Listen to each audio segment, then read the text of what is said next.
ಕರ್ನಾಟಕದ ಸಹೋದರಿ ಕುಮಾರಿ ಧನಲಕ್ಷ್ಮಿ ಪೂಜಾರಿ ಅವರು ಎರಡನೇ ಮಹಿಳಾ ವಿಶ್ವಕಪ್ ಕಬಡ್ಡಿಯಲ್ಲಿ ಭಾರತವನ್ನು ಪ್ರತಿನಿಧಿಸಿ ಚಿನ್ನದ ಪದಕವನ್ನು ಪಡೆದಿರುತ್ತಾರೆ. ಆ ತಂಡದಲ್ಲಿ ಕರ್ನಾಟಕದಿಂದ ಒಬ್ಬರೇ, ಅದು ಧನಲಕ್ಷ್ಮಿ ಪೂಜಾರಿ ಅವರು ಭಾಗವಹಿಸಿ ಅವರು ದಕ್ಷಿಣ ಭಾರತದಿಂದ ವಿಶ್ವಕಪ್ನಲ್ಲಿ ಭಾಗವಹಿಸ ಏಕೈಕ ಮಹಿಳಾ ಕ್ರೀಡಾಪಟು ಕೂಡ ಆಗಿರ್ತಾರೆ. ಸದರಿ ಅವರು ಈಗಾಗಲೇ 3 ಬಾರಿ ಜೂನಿಯರ್ ಮತ್ತು ಸೀನಿಯರ್ ವಿಭಾಗದಲ್ಲಿ ಭಾರತೀಯ ತಂಡದ ತರಬೇತಿ ಶಿಬಿರದಲ್ಲಿ ಪಾಲ್ಗೊಂಡಿದ್ದು ಮತ್ತು 21 ಬಾರಿ ರಾಷ್ಟ್ರ ಕಬಡ್ಡಿ ಪಂದ್ಯಾವಳಿಗಳಲ್ಲಿ ಕರ್ನಾಟಕ ತಂಡವನ್ನು ಸಬ್ ಜೂನಿಯರ್, ಜೂನಿಯರ್ ಹಾಗೂ ಸೀನಿಯರ್ ವಿಭಾಗದಲ್ಲಿ ಪ್ರತಿನಿಧಿಸುತ್ತಾರೆ. ಸದರಿ ಅವರು ಇಂದು ವಿಧಾನಸಭೆಯ ಕಲಾಪಗಳನ್ನು ವೀಕ್ಷಿಸಲು ಆಗಮಿಸಿದ್ದು, ಇವರಿಗೆ ನಾವು ಇಡೀ ಕರ್ನಾಟಕದ ಜನತೆಯ ಪರವಾಗಿ ವಿಶೇಷ ಅಭಿಮಾನದಿಂದ, ಗೌರವದಿಂದ ಅವರನ್ನು ಅಭಿನಂದಿಸಲು ಸ್ವಾಗತಿಸ್ತೇವೆ.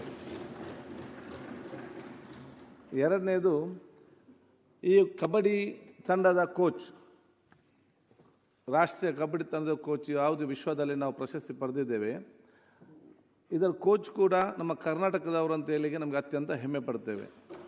ಅವರು ಶ್ರೀಮತಿ ತೇಜಸ್ವಿನಿ ಬಾಯಿ VBN. ಇವರು ಅಂತಾರಾಷ್ಟ್ರೀಯ ಕಬಡ್ಡಿ ತರಬೇತುದಾರಾಗಿದ್ದು, ಇವರುಗಳು 2011ರಲ್ಲಿ ಅರ್ಜುನ ಪ್ರಶಸ್ತಿ, 2006ರಲ್ಲಿ ಕರ್ನಾಟಕ ರಾಜ್ಯ ಏಕಲವ್ಯ ಪ್ರಶಸ್ತಿ, 2011ರಲ್ಲಿ ರಾಜ್ಯೋತ್ಸವ ಪ್ರಶಸ್ತಿ ಹಾಗೂ 2014ರಲ್ಲಿ ಕೆಂಪೇಗೌಡ ಪ್ರಶಸ್ತಿ ಲಭಿಸುತ್ತದೆ. ಸದ್ರಿ ಅವರು ಕಬಡ್ಡಿ ಮುಖ್ಯ ತರಬೇತುದಾರರಾಗಿ ಪ್ರಸ್ತುತ ಢಾಕಾದಲ್ಲಿ ನಡೆದ ಭಾರತೀಯ ಮಹಿಳಾ ಕಬಡ್ಡಿಯ 2ನೇ ವಿಶ್ವಕಪ್ನಲ್ಲಿ ಮುಖ್ಯ ತರಬೇತುದಾರ ಮತ್ತು ತಂಡದ ಚಿನ್ನ ಪದಕ ಪಡೆದಿರುತ್ತಾರೆ. ಚೀನಾದ ಹಾಂಗ್ಝೌನಲ್ಲಿ ನಡೆದ 2022ರ 19ನೇ ಏಷ್ಯನ್ ಕ್ರೀಡಾಕೂಟದಲ್ಲಿ ಭಾರತೀಯ ಮಹಿಳಾ ಕಬಡ್ಡಿ ತಂಡದ ಮುಖ್ಯ ತರಬೇತುದಾರರ ಮತ್ತು ತಂಡದ ಚಿನ್ನ ಪದಕ ಪಡೆದಿರುತ್ತಾರೆ. ಮತ್ತು ಚೀನಾದ ನಡೆದಂತಹ 19ನೇ ಏಷ್ಯನ್ ಕ್ರೀಡಾಕೂಟದಲ್ಲಿ ಭಾರತೀಯ ಮಹಿಳಾ ಕಬಡ್ಡಿ ತಂಡದ ಮುಖ್ಯ ತರಬೇತುದಾರ ಮತ್ತು ತಂಡದ ಚಿನ್ನದ ಪದಕ ಪಡೆದಿದ್ದಾರೆ. ಸದ್ರಿ ಅವರು ಇಂದು ವಿಧಾನಸಭೆಯ ಕಲಾಪಗಳನ್ನು ವೀಕ್ಷಿಸಲು ಆಗಮಿಸಿದ್ದು, ಇವರಿಗೆ ಅಭಿನಂದನೆ ಸಲ್ಲಿಸುತ್ತೇನೆ.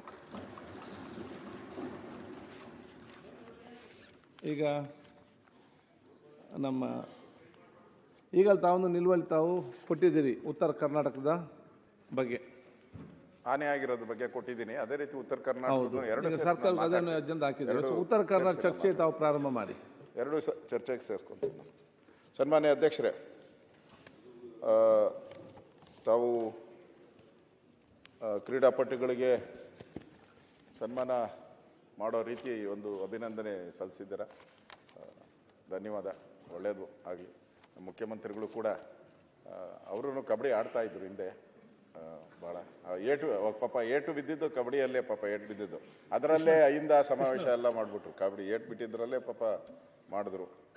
ಈಗ ಮತ್ತೆ ಕಬಡ್ಡಿ ಶುರುವಾಗಿದೆ, ಏನಾದತ್ತೋ ಗೊತ್ತಿಲ್ಲ. ಅದು ಕಬಡ್ಡಿ ಆಗಲಿ. ಸನ್ಮಾನ್ಯ ಅಧ್ಯಕ್ಷರೇ,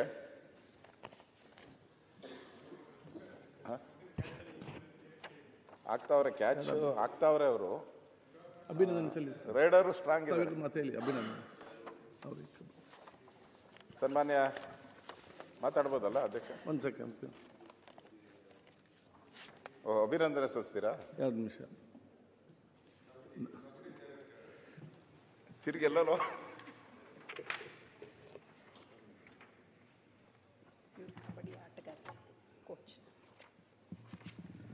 ಇವರು ಪೂಜಾರಿನ ಧನಲಕ್ಷ್ಮಿ ಪೂಜಾರಿ.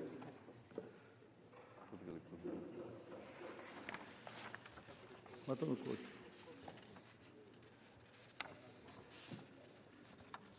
ಅಂತಾರಾಷ್ಟ್ರೀಯ ಕಬಡ್ಡಿ ಆಟಗಾರ್ತಿ ಕುಮಾರಿ ಧನಲಕ್ಷ್ಮಿ ಪೂಜಾರಿ, ತಂದೆ ನಾರಾಯಣ ಪೂಜಾರಿ. ಇವರು ಢಾಕಾದಲ್ಲಿ ನಡೆದಂಥ ವಿಶ್ವ ಚಾಂಪಿಯನ್ 2ನೇ ಮಹಿಳಾ ವಿಶ್ವಕಪ್ ಕಬಡ್ಡಿಯಲ್ಲಿ ಭಾರತವನ್ನು ಪ್ರತಿನಿಧಿಸಿ ಚಿನ್ನದ ಪದಕವನ್ನು ಪಡೆದಿರುತ್ತಾರೆ. ಅವರು ಇವತ್ತು ವಿಧಾನಸಭೆಯ ಕಲಾಪಗಳನ್ನು ವೀಕ್ಷಿಸಲಿಕ್ಕೆ ಇಲ್ಲಿ ಬಂದಿದ್ದಾರೆ. ಅವರಿಗೆ ನೀವು ಕೂಡ ಅಭಿನಂದನೆಗಳನ್ನು ಹೇಳಿದ್ದೀರಿ. ನಾನು ಕೂಡ ಅಭಿನಂದನೆಗಳನ್ನು ಹೇಳೋದ್ರ ಜೊತೆಗೆ ಅವರನ್ನು ಸ್ವಾಗತ ಮಾಡ್ತೇನೆ ಅಂತಕ್ಕಂಥ ಮಾತುಗಳನ್ನು ಹೇಳಲಿಕ್ಕೆ ಬಯಸ್ತೇನೆ. ಅವ್ರ ಜೊತೆಯಲ್ಲಿ ಶ್ರೀಮತಿ ತೇಜಸ್ವಿನಿ ಬಾಯ್ ಅವರು ಕೂಡ ತರಬೇತಾರರು, ಅಂತಾರಾಷ್ಟ್ರೀಯ ತರಬೇತಾರರು, ಅವರು ಕೂಡ ಬಂದಿದ್ದಾರೆ. ಅವರಿಗೆ ಏಕಲವ್ಯ ಪ್ರಶಸ್ತಿ, ರಾಜ್ಯೋತ್ಸವ ಪ್ರಶಸ್ತಿ ಹಾಗೂ ಕೆಂಪೇಗೌಡ ಪ್ರಶಸ್ತಿ, ಅರ್ಜುನ ಪ್ರಶಸ್ತಿ, ಹೀಗೆ ಅನೇಕ ಪ್ರಶಸ್ತಿಗಳು ಅವರಿಗೆ ಸಂದಿದ್ದಾವೆ. ಅವರ ತರಬೇತಿನಲ್ಲಿ ಇವರೆಲ್ಲರೂ ಕೂಡ ಪೂಜಾರಿ ಕೂಡ ತರಬೇತಿಯನ್ನು ಪಡೆದಿರ್ತಕ್ಕಂಥದ್ದು. ಅಂಥವರು ಇವತ್ತು ಕಲಾಪಗಳನ್ನು ವೀಕ್ಷಣೆ ಮಾಡಲಿಕ್ಕೆ ಬಂದಿದ್ದಾರೆ. ಅವ್ರಿಗೂ ಕೂಡ ಅಭಿನಂದನೆ ಮತ್ತು ಸ್ವಾಗತ ಅಂತೇಳಿ ಈ ಸಂದರ್ಭದಲ್ಲಿ ಹೇಳಲಿಕ್ಕೆ ಬಯಸ್ತೀನಿ. ಈಗಾಗಲೇ 5 ಲಕ್ಷ ತಾವೀಗಾಗಲೇ 5 ಲಕ್ಷ ಬಹುಮಾನ ಘೋಷಣೆ ಮಾಡಿದ್ದೀರಾ? ಈಗಾಗಲೇ ಸರ್ಕಾರದಿಂದ 5 ಲಕ್ಷ ರೂಪಾಯಿಗಳನ್ನು ಬಹುಮಾನವಾಗಿ ಅವರಿಗೆ ಪ್ರಶಸ್ತಿ ವಿಜೇತರಿಗೆ ಕೊಡಲಿಕ್ಕೆ ಸನ್ಮಾನ ಈಗಾಗಲೇ ಕೊಟ್ಟಿದೆ ಅಂತಕ್ಕಂಥ ಮಾತುಗಳನ್ನು ಈ ಸಂದರ್ಭದಲ್ಲಿ ಸದನಕ್ಕೆ ತಿಳಿಸಲಿಕ್ಕೆ ಬಯಸ್ತೀನಿ. 5 ಲಕ್ಷ ಅಲ್ಲ ಮುಖ್ಯಮಂತ್ರಿಗಳೇ, ದಯವಿಟ್ಟು 5 ಲಕ್ಷ ಅಲ್ಲ, ಒಂದು ಕನಿಷ್ಠ ಒಂದು 50 ಲಕ್ಷ ಆದ್ರೂ ಕೊಡಬೇಕು ಅಂತೇಳಿ. ಆಯ್ತು, ಅಲ್ಲಿ ಸ್ವಲ್ಪ ಕಬಡ್ಡಿ ಪ್ರಾಕ್ಟೀಸ್ ಮಾಡಿ. ಅಲ್ಲಲ್ಲ, ದಯವಿಟ್ಟು ಮುಖ್ಯಮಂತ್ರಿಗಳಿಗೆ ನಾನು ವಿಶೇಷವಾದಂತ ಬೇಡಿಕೆ, ಮುಖ್ಯಮಂತ್ರಿಗಳಿಗೆ ವಿಶೇಷವಾದಂತ ಬೇಡಿಕೆ. ಮಾನ್ಯ ಅಧ್ಯಕ್ಷರೇ, ಧನಲಕ್ಷ್ಮಿ ಪೂಜಾರಿ ಇವತ್ತೇನು ಪ್ರಶಸ್ತಿ ವಿಜೇತೆ ಕಬಡ್ಡಿಯಲ್ಲಿ ಬಂದಿದ್ದಾರೆ, ನನ್ನ ಕ್ಷೇತ್ರದ ಮಿಯಾರು ಗ್ರಾಮದವರು. ವಿಶೇಷವಾಗಿ ಆಳ್ವಾಸ್ ವಿದ್ಯಾಸಂಸ್ಥೆಯಲ್ಲಿ ಕಳೆದ 5 ವರ್ಷಗಳಿಂದ ತರಬೇತಿಯನ್ನು ಪಡೆದು ಇವತ್ತು ಕಬಡ್ಡಿಯಲ್ಲಿ ಕರ್ನಾಟಕಕ್ಕೆ ಒಂದು ದೊಡ್ಡ ಕೀರ್ತಿಯನ್ನು ತಂದಿದ್ದಾರೆ. ನಿಮ್ಮ ಮೂಲಕ ಸದನ ಇವತ್ತು ಅವರಿಗೆ ಅಭಿನಂದನೆಗಳನ್ನು ಸಲ್ಲಿಸ್ತಾ ಇದೆ. ಸರ್ಕಾರ ಅದಕ್ಕೆ ಗೌರವವನ್ನು ಕೂಡ ಕೊಟ್ಟಿದೆ. ಕಬಡ್ಡಿ ಇವತ್ತು ಭಾಳ ಜನಪ್ರಿಯ ಆಗ್ತಿರೋದು ನಾವು ಗಮನಿಸಿದ್ದೇವೆ, ನಿಮ್ಗೆ ಗೊತ್ತಿದೆ. ಹಿಂದೆ ಭಾರತದ ಮಹಿಳಾ ಕಬಡ್ಡಿಯ ಕ್ಯಾಪ್ಟನ್ ಆಗಿ ಕಾರ್ಕಳದ ಮಮತಾ ಪೂಜಾರಿಯು ಕೂಡ ಪ್ರತಿನಿಧಿಸಿದ್ದು ಕೂಡ ನಮಗೆ ನೆನಪಿದೆ. ಇಷ್ಟು ದೊಡ್ಡ ಪ್ರಮಾಣದಲ್ಲಿ ಯುವಕರು ಮಹಿಳೆಯರು ಕಬಡ್ಡಿಗೆ ಬರ್ತಾ ಇರುವಂಥ ಈ ಸಂದರ್ಭದಲ್ಲಿ ಸರ್ಕಾರ ಈ ರೀತಿ ರಾಷ್ಟ್ರೀಯ ಮಟ್ಟದಲ್ಲಿ ಅಂತಾರಾಷ್ಟ್ರೀಯ ಮಟ್ಟದಲ್ಲಿ ಯಾರು ಸಾಧನೆಯನ್ನು ಮಾಡಿದ್ದಾರೆ ಅವರಿಗೊಂದು ಸರ್ಕಾರಿ ಉದ್ಯೋಗವನ್ನು ಕೊಡುವಂಥದ್ದು ಭಾಳ ಅಗತ್ಯ ಇದೆ. ನಮ್ಮಲ್ಲಿ 2% ಮೀಸಲಾತಿಯನ್ನು ಕೂಡ ಕ್ರೀಡೆಯಲ್ಲಿ ಇಟ್ಟಿದ್ದಾರೆ.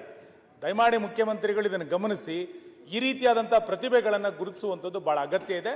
ಆ ಕ್ರಮವನ್ನು ತಗೊಳ್ಬೇಕು ಅಂತೇಳಿ ನಾನು ಅವ್ರಿಗೆ ಅಭಿನಂದಿಸಿ ಇವತ್ತು ನಿಮ್ಮ ಮೂಲಕ ವಿನಂತಿಯನ್ನು ಮಾಡ್ತೇನೆ. ಅದೇ ರೀತಿ ಅವರಿಗೆ ತರಬೇತಿಯನ್ನು ಕೊಟ್ಟಂತ ತರಬೇತಿದಾರರಿಗೂ ಕೂಡ ನಿಮ್ಮ ಮುಖಾಂತರ ನಾನು ಅಭಿನಂದನೆಗಳನ್ನು ಸಲ್ಲಿಸ್ತೇನೆ. ಸಭಾಧ್ಯಕ್ಷರೇ ಒಂದೇ ಮಿನಿಟ್. ಈಗ ಅವ್ರು ವಿನ್ ಆಗಿದ್ದು ವರ್ಲ್ಡ್ ಕಪ್, ಬಾಂಗ್ಲಾದೇಶ ನಡೆದಂತ ವರ್ಲ್ಡ್ ಕಪ್ ಅಲ್ಲಿ ಗೋಲ್ಡ್ ಮೆಡಲ್ ತೆಗಿದ್ದಾರೆ. ಈಗ ಅದೇ ಬೇರೆ ಬೇರೆ ಸ್ಪೋರ್ಟ್ಸ್ ಆದ್ರೆ, ಬೇರೆ ಕ್ರಿಕೆಟ್ ಆದ್ರೆ ನಾವು ಜಾಸ್ತಿ ಹಣವನ್ನು ಕೊಡ್ತೇವೆ. 5 ಲಕ್ಷ ಕೊಟ್ಟಿದ್ದಾರೆ, ಅದು ದೊಡ್ಡ ಅಮೌಂಟ್ ಅನ್ನು ಕೊಡುವಂತದ 1 crore. ಕನಿಷ್ಠ ಒಂದು 50 ಲಕ್ಷ ರೂಪಾಯಿ ಆದ್ರೂ ಕೊಡಬೇಕು ನಾವು ಮುಖ್ಯಮಂತ್ರಿಗಳ ಹತ್ರ ಬೇಡಿಕೆ ಇಡ್ತಾ ಇದ್ದೇವೆ. ಸರ್ಕಾರ ಕೊಡಬಹುದು, ವೈಯಕ್ತಿಕವಾಗಿ ಕೊಡಬಹುದು. ಈಗ ಪ್ರಾರಂಭ ಮಾಡಿ. ನಮ್ದು ಕರ್ನಾಟಕದಲ್ಲಿ 50 ಲಕ್ಷ ರೂಪಾಯಿ ಕೊಡಬೇಕು ಅಂತ ನಾವು ನಿಮ್ಮ ಹತ್ರ ಬೇಡಿಕೆ ಮಾಡ್ತಾ ಇದ್ದೇವೆ. ಸರ್